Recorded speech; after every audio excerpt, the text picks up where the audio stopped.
உனக்குள்ள எந்த பட்டயத்தில் கருக்கானது ஆத்மாவையும் ஆவியையும் கணுக்களையும் ஊனையும் பிரிக்கத்தக்கதாக உருவ குத்துகிறதாயும் இருதயத்தின் நினைவுகளையும் யோசனைகளையும் இளைப்பாறுதலுக்கும் தேவனுடைய வார்த்தைக்கும் என்ன சம்பந்தம்? வார்த்தை தான் இளைப்பாறுதல் அற்ற உங்கள் ஆத்மாவை இளைப்பாற பண்ணுகிற வல்லமையும் ஜீவனும் உள்ளதா இருக்கிறது. கைகளை தட்டி தேவனை மகிமைப்படுத்து.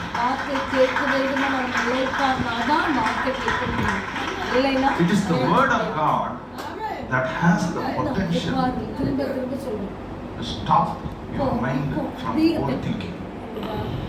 It is the word of God. தேவனுடைய வார்த்தை தான் ஆத்மாவை